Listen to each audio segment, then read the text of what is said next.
Pada video kali ini, kita akan ngebahas mengenai video SEO, yaitu cara optimasi video agar muncul dalam halaman pertama Google Search Engine. Tertarik? Yuk, mari kita bahas semuanya dalam video kali ini.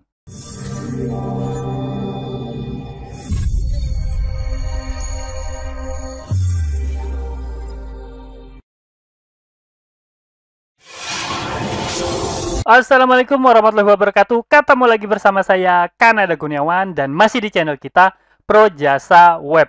Pada kesempatan kali ini, saya akan ngomongin mengenai video SEO. Hal ini kita akan bahas secara sangat dalam, bahkan sangat advance. Nah, menarik bukan? Yuk, kita langsung masuk aja ke pembahasannya. Oke, pertama-tama sebelum kita mulai, saya ingin memberikan warning kepada teman-teman yang sedang menonton ya. Yang pertama, video ini bukan mengenai YouTube SEO ya. Jadi, lebih kepada video SEO. Kemudian, teknik yang saya bahas dalam video kali ini adalah teknik-teknik SEO tingkat advance. Ini menurut Google. Jadi Google sendiri menggolongkan teknik-teknik video SEO ini adalah teknik advance. Jadi ya buat teman-teman yang pemula harap bersabar gitu ya. Akan banyak istilah-istilah advance yang akan digunakan dalam video kali ini. Dan terakhir, sebagian besar dari teknik yang akan saya jabarkan atau akan saya terangkan pada video kali ini itu berasal langsung dari Google. Jadi teman-teman nggak perlu khawatir bahwa teknik ini teknik yang salah atau teknik black hat gitu ya. Karena sebagian besar tekniknya saya ambil dari Google langsung. Oke, kita lanjut. Oh ya, satu lagi.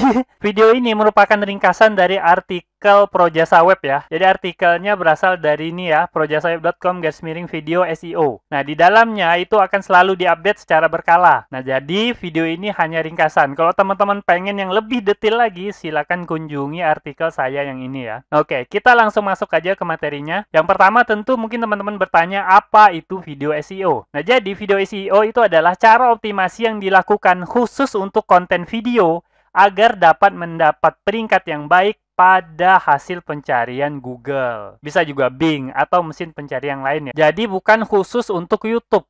Seluruh video ya, baik itu diposting di YouTube, di server teman-teman sendiri, atau lain sebagainya. Nah, kemudian teknik SEO video ini merupakan teknik yang unik yang dibahas secara khusus pada panduan Google Search Central. Jadi bukan teknik-teknik biasa ya. Kemudian yang perlu teman-teman ketahui bahwa menurut WYZOWL gitu ya. Ini statistik saya ambil itu sumbernya dari WYZOWL. Saya nggak tahu bacanya gimana ya. Dari statistik itu menyebutkan bahwa 87 pemasar video mengatakan secara umum video itu memberikan mereka ROI yang lebih baik. Nah, inilah pentingnya teman-teman mempelajari video SEO karena return of investment-nya itu jauh lebih baik daripada konten yang lain. Oke, kita langsung masuk aja ke cara optimasi. Cara optimasi video untuk SEO atau untuk search engine. Nah, yang pertama, ini masih dasar ya. Dasarnya itu adalah melakukan targeting dengan baik. Jadi, sebelum teman-teman buat video, jadi lakukan targeting dulu. Lakukan riset konten yang banyak diminati. Nah, tentu aja caranya dengan riset keyword dan lain sebagainya. Jadi, mengenai riset konten ini ada bab tersendiri ya. Bisa satu video khusus gitu, bahkan bervideo-video gitu kalau kita membahasnya secara mendalam. Tapi yang jelas, teman-teman itu sebelum melakukan pembuatan video, teman-teman harus riset konten dulu. Apa konten video yang paling diminati? Nah, kedua, pahami siapa yang menjadi target market teman-teman. Nah, setelah teman-teman tahu konten apa yang paling diminati, teman-teman juga harus cari tahu kira-kira siapa yang bakal menonton video ini. Apakah dia remaja, apakah dia orang tua, atau orang yang sangat tua. Jadi teman-teman harus tahu itu pekerjaannya apa, apakah mereka mahasiswa, atau freelancer, atau orang yang belum dapat kerjaan. Nah, jadi ada banyak ya. Ada banyak sekali target market yang bisa dicapai dengan video, jadi teman-teman harus tahu secara spesifik siapa yang ingin ditarget. Nah, kemudian cara optimasi kedua itu adalah buat konten yang berkualitas. Nah, ini jelas lah ya. Ini umum banget cara optimasinya. Nah, jadi pastikan materi yang disampaikan itu sesuai dengan kebutuhan target market. Jadi teman-teman harus pelajari search intent-nya. Nah, kalau misalnya video apa misalnya ya, video Samsung bla bla bla bla tipenya gitu. Nah, apakah orang yang mencari video tersebut pengen reviewnya, atau pengen tahu harganya, atau pengen tahu spesifikasinya? Nah, jadi itu yang harus teman-teman cari tahu. Nah, ini bisa dipelajari melalui search intent. Jadi, teman-teman harus cari tahu search intent-nya apa. Kalau teman-teman nggak tahu search intent, ya bisa diawali dengan mencari tahu dulu search intent itu apa gitu ya. Oke, selanjutnya, pastikan video memiliki kualitas yang baik. Nah, ini sesuai dengan ukurannya. Kualitas gambarnya juga harus baik, kemudian audionya juga harus baik. Nah, teman-teman harus ketahui bahwa Google itu mempelajari video atau mengetahui sebuah video itu isinya apa itu dengan berbagai cara, salah satunya dengan audio. Nah, kalau video teman-teman itu nggak punya audio yang baik, nah, itu akan lebih sulit Google untuk mencari tahu ini video tentang apa. Nah, dua teknik ini, teknik optimasi ini masih dasar. Nah, kita masuk ke teknik yang advance-nya, yaitu langkah ketiga, cara optimasi video untuk SEO. Yang pertama itu bantu Google menemukan video teman-teman. Langkah menemukan video itu merupakan cara kerja pertama Google ya. Jadi Google yang pertama itu menemukan video teman-teman dulu, yaitu meng-crawl istilahnya. Supaya Google bisa menemukan, teman-teman harus memastikan video teman-teman itu tersedia untuk publik. Jangan di-password. Ada beberapa website yang mem-password videonya ya, atau butuh login dulu baru bisa ngelihat video. Nah, itu jangan dilakukan karena video akan lebih sulit ditemukan oleh Google. Nah, yang kedua, pastikan halaman tidak diblokir oleh robot TXT. Nah, buat teman-teman yang udah mendalami SEO tentu tahu apa yang bisa dilakukan dalam robot TXT. Jadi, jangan sampai halaman yang ada videonya itu diblokir oleh robot TXT. Kemudian, pastikan juga halaman tidak diblokir dengan metadata no index. Nah, ini juga bisa dilakukan ya. Kalau teman-teman pengen kontennya nggak di indeks oleh Google, itu bisa ditambah metadata no index. Jadi, teman-teman harus pastikan halaman yang ada videonya itu tidak diblokir oleh metadata tersebut. Kemudian yang keempat, jika teman-teman menggunakan teknik lazy load, nah ini untuk optimasi kecepatan ya. Kalau teman-teman websitenya pengen kecepatannya meningkat, itu tentu bisa menggunakan teknik lazy load. Nah, tapi pastikan kalau video teman-teman itu di lazy load kan, pastikan Google tetap dapat menemukan semua konten yang lazy load tersebut. Jangan sampai setelah teman-teman gunakan teknik lazy load, video teman-teman itu nggak bisa diindeks oleh Google. Nah, kemudian gunakan tag HTML yang sesuai. Nah, ada bermacam tag yang bisa teman-teman gunakan ya. Ada tag video, tag embed, tag iframe, kemudian tag objek. Nah, jangan sampai gunakan tag paragraf gitu ya, atau tag-tag yang lain, karena itu akan lebih sulit dipahami oleh Google. Jadi sebaiknya ini gunakan 4 tag yang udah disebutkan di sini. Nah, kemudian gunakan video sitemap. Nah, teman-teman harus buat video sitemap tersebut, kemudian juga harus disubmit. Buat teman-teman yang menggunakan WordPress, ini biasanya udah ada plugin-plugin yang bisa membantu teman-teman untuk membuat video sitemap ini. Bisa gunakan plugin-plugin SEO. Nah, setahu saya, Yoast SEO dan RankMath itu juga bisa ada menyediakan video sitemap-nya. Nah, jika teman-teman udah membuat menggunakan plugin tersebut, teman-teman juga harus submit ke Google Search Central. Nah, ini udah pasti ya.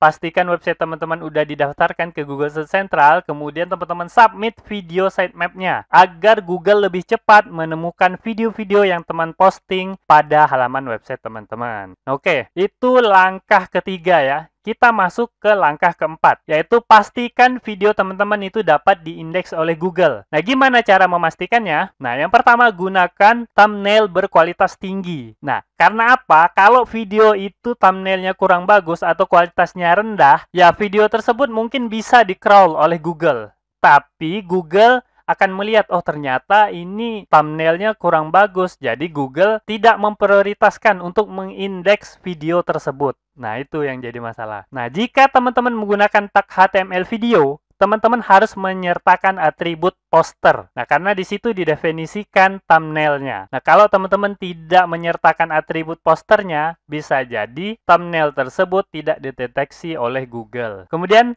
tentukan tag video thumbnail location agar Google lebih cepat menemukan lokasi thumbnailnya pada video sitemap yang teman-teman buat. Nah, jadi kalau teman-teman tadi itu pakai WordPress, jadi dicek dulu tuh hasil video sitemap-nya apakah menyertakan thumbnail location.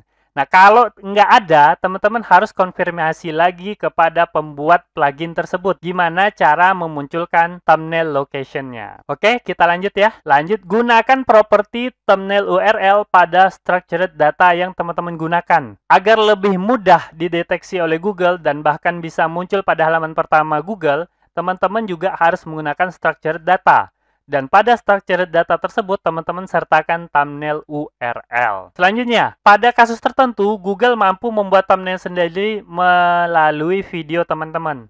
Nah, tapi ini pada kasus tertentu saja ya. Untuk berjaga-jaga, teman-teman harus menyediakan apa yang telah disebutkan tadi itu ya. 3 hal ini ya, teman-teman harus lakukan. Oke, kemudian gunakan thumbnail dengan format yang disupport oleh Google. Bisa BMP, GIF, JPEG, PNG, WP, atau SVG. Kalau ini sih gampang ya. Kalau teman-teman bikinnya pakai aplikasi-aplikasi yang umum kayak Photoshop dan lain-lain, pasti hasilnya ya berkisar pada ini semua. Oke. Kita lanjut, masih pada cara optimasi yang keempat ya. Gunakan thumbnail dengan ukuran yang besar. Ukuran minimal thumbnail itu 60 kali 30 pixel. Nah, kalau saya pribadi menggunakan lebarnya itu 3000 pixel. Nah, terserah teman-teman mau pakai berapa ya. Saya menggunakan 3000 pixel itu maksudnya agar thumbnailnya itu berkualitas lebih tinggi kalau dimunculkan pada ukuran yang lebih kecil. Nah, itu aja sih. Nah, tapi tentu aja teman-teman bisa mengkompres thumbnailnya menjadi lebih ringan, sehingga tidak memberatkan ketika ditampilkan pada halaman website teman-teman. Kemudian pastikan lokasi thumbnail itu dapat diakses oleh Google. Nah, lagi-lagi ya, teman-teman harus cek robot.txt atau meta no indexnya, atau bahkan diblokir dengan password apa enggak gitu. Jangan-jangan videonya bisa diakses, thumbnailnya nggak bisa diakses. Nah, jadi Google akan kesulitan untuk menampilkan video teman-teman. Oke. Gunakan structured data. Nah, ini udah kita bahas tadi sebelumnya. Teman-teman bisa gunakan structured data video ya. Nah, pada structured data tersebut dijelaskan berbagai hal termasuk thumbnailnya, termasuk videonya. Dan dengan menyertakan structured data video itu teman-teman memudahkan Google untuk memahami video teman-teman. Videonya ini tentang apa, kemudian bisa ditampilkan pada keyword apa aja, itu lebih memudahkan Google. Bahkan bisa ditampilkan dengan tampilan yang lebih cantik pada halaman pencarian Google. Dengan structured data ini dapat memicu rich result. Jadi tampilannya bisa keren gitu ya. Nggak hanya hasil pencarian biasa kayak Google yang teks itu, tapi videonya itu bisa nongol di Google gitu. Jadi kelihatan keren banget dan sangat menarik sehingga akan banyak orang yang mengklik hasil pencarian tersebut. Oke, yang terakhir, ini cara optimasi yang terakhir ya. Izinkan Google untuk mendownload file video teman-teman. Nah, kalau teman-teman izinkan Google untuk mendownload video teman-teman, maka video tersebut bisa muncul seperti ini di halaman pencarian Google ya. Nah, ini lebih keren ya. Ini contohnya video preview ya. Ini jenis tampilan video preview. Ada juga tampilan lain seperti ini. Nah, ini namanya key moment. Nah, jadi jenis tampilan video key moment. Jadi kalau teman-teman udah menyertakan structured data, kemudian punya thumbnail yang bagus, videonya dapat diakses Google, dapat di-download oleh Google, maka video tersebut bisa jadi mendapatkan fitur seperti ini, yaitu key moment. Jadi Google bisa mengetahui pada detik keberapa pembahasannya apa gitu. Jadi lebih mudah dan lebih besar kemungkinan diklik oleh para pencari di Google. CTR-nya lebih tinggi. Oke. Kemudian cara mengoptimasinya gimana? Itu gampang aja, gunakan format yang didukung oleh Google. Ini udah jelas ya. Kemungkinan besar teman-teman pasti menggunakan format, salah satu format yang disebutkan di sini. Nah, kemudian pastikan video teman-teman itu URL-nya tidak berubah. Jadi Google bisa mendownloadnya. Nah, ada beberapa yang menyebabkan URL itu bisa berubah. Biasanya teman-teman pakai CDN. Nah, kalau teman-teman websitenya pakai CDN, kemudian videonya juga di-hosting di server teman-teman, kemudian teman-teman pakai CDN, maka kemungkinan, jadi ini masih kemungkinan ya, teman-teman harus cek apakah URL dari video tersebut berubah-ubah tergantung dengan CDN-nya ya. Kalau video URL-nya bisa berubah-ubah, maka Google itu akan kebingungan untuk mendownloadnya dan akhirnya Google nggak ngedownload sama sekali dan teman-teman kehilangan kesempatan untuk mendapat tampilan yang seperti saya sebutkan sebelumnya, yaitu video preview sama key moment dari Google. Nah, sayang sekali kalau hal itu terjadi karena manfaatnya besar banget untuk meningkatkan CTR teman-teman. Nah, oke. Mungkin itu beberapa cara optimasi yang bisa saya sampaikan pada video kali ini. Semoga aja video ini dapat bermanfaat buat teman-teman. Dan saya akhiri. Assalamualaikum warahmatullahi wabarakatuh. Oke, seperti biasa, jika ada yang salah dari apa yang saya sampaikan, tolong teman-teman ingatin ya. Jangan sampai nggak diingatin supaya saya dapat melakukan perbaikan pada channel ini dan pada diri saya sendiri. Dan jika ada pendapat yang berbeda, teman-teman bisa masukin ke kolom komentar supaya kita bisa berdiskusi. Jika ada masukan, teman-teman jangan sungkan untuk menyampaikannya karena saya sangat terbuka dengan segala macam masukan. Dan jika teman-teman memiliki usulan pembahasan, cantumkan juga di kolom komentar supaya semua usulan teman-teman dapat saya wujudkan dalam bentuk video. Buat yang belum tahu, video ini adalah bagian dari program Akademi Projasa Web, tempat di mana teman-teman bisa belajar digital marketing secara gratis. Caranya mudah, cukup kunjungi projasaweb.com/academy. Ada ratusan artikel dan video yang dapat teman-teman pelajari. Jika ada pertanyaan mengenai materi, teman-teman tinggal hubungi saya melalui email info@projasaweb.com. Gratis tanpa biaya apapun. Harapannya dengan program ini semakin banyak orang yang memahami digital marketing. Saya percaya jika semakin banyak orang yang paham digital marketing, maka ekonomi kita juga akan semakin baik. Yuk dukung program ini dengan cara subscribe dan share video ini, serta mengunjungi Projasa Web Academy.